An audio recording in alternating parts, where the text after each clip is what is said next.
It's time for another mini review. This time, The Gallery, Chapter 1, Call of the Starseed. This game is amazing. I love it. It's my favourite game on the HTC Vive so far. It's really immersive. I love the gameplay. I love the problem solving elements. I just really enjoyed the whole thing about this game so far. So I finished it last night, and I guess my only criticism of it, like a lot of the VR experiences right now, is just how short it is. So I need to check the actual total duration of time I spent playing this game. I think it was around 3 hours, 3.5 hours. And kind of, just as it kind of got to the end, I was even more kind of ready to get going and further immersed in the game.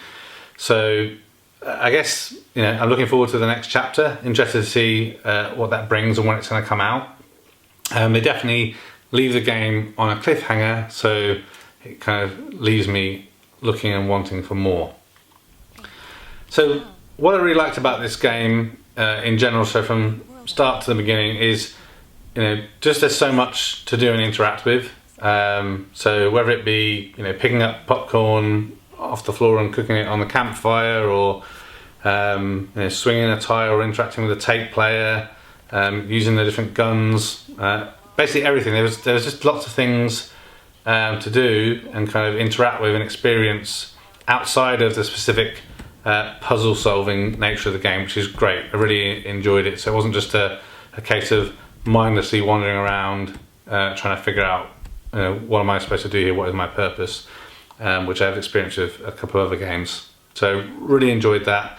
Like I said, the puzzles are good, at least for me. There's definitely a few where, you know, you've got to think, and even though some things might seem obvious, you know, it takes you a few minutes to kind of noodle it and kind of solve the problem.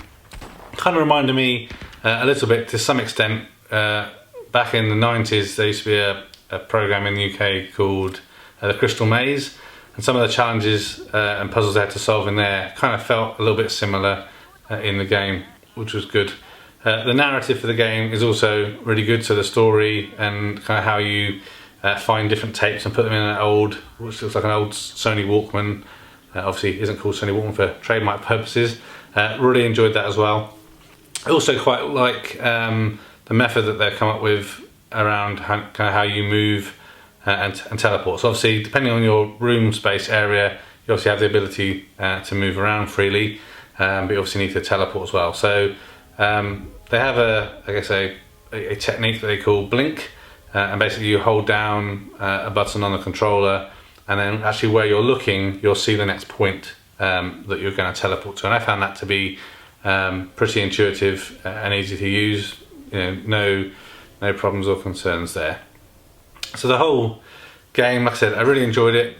Multiple kind of stages within the chapter requiring you to solve, you know, various problems and puzzles. I think altogether there's around 5 or 6 kind of key problems you're trying to solve, whether that's navigating to a certain area or solving a certain puzzle to open up the next phase. So lots to do, lots to look at. Like I said, really enjoyable so far.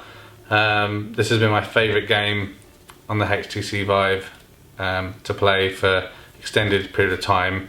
Obviously it's not like some other games I mentioned, like Cosmic Trip for example. It's not a pick up, play for a little while and put it down again, then you're going to come and do the same strategy again.